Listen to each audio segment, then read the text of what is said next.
আলহামদুলিল্লাহ। দেখেন হাঁসগুলো সন্ধ্যার পরে ঘরে ওঠার জন্য কী করতেছে।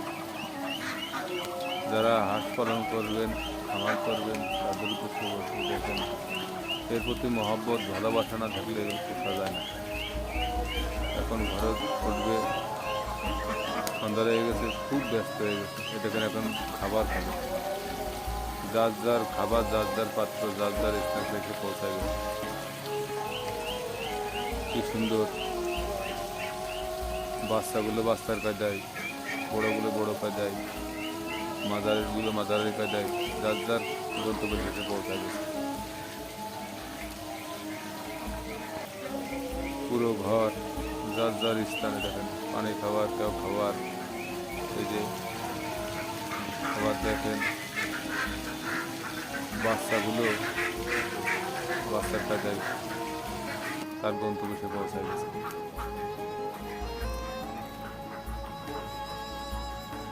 যার যার সাইডে সেদিকে পৌঁছে গেছে। খাবারের পাত্র কারোর সাইডে যায় না। মানুষ তো এরকম না, মানুষ নিজের থেকে ধুয়ে পরের থেকে খাওয়ার জন্য ব্যস্ত হয়ে যায়। দেখেন এদের ভিতরে মানবতা আছে, মানুষের ভিতরে নাই। অনেকের কাছে আছে, সব মানুষ তো সমান না, বেশিরভাগ মানুষের ভিতরে এগুলো নাই।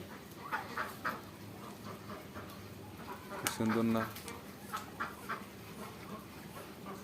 এর প্রতি মহব্বত ভালোবাসা না থাকলে পোষা যায় না। ধন্যবাদ।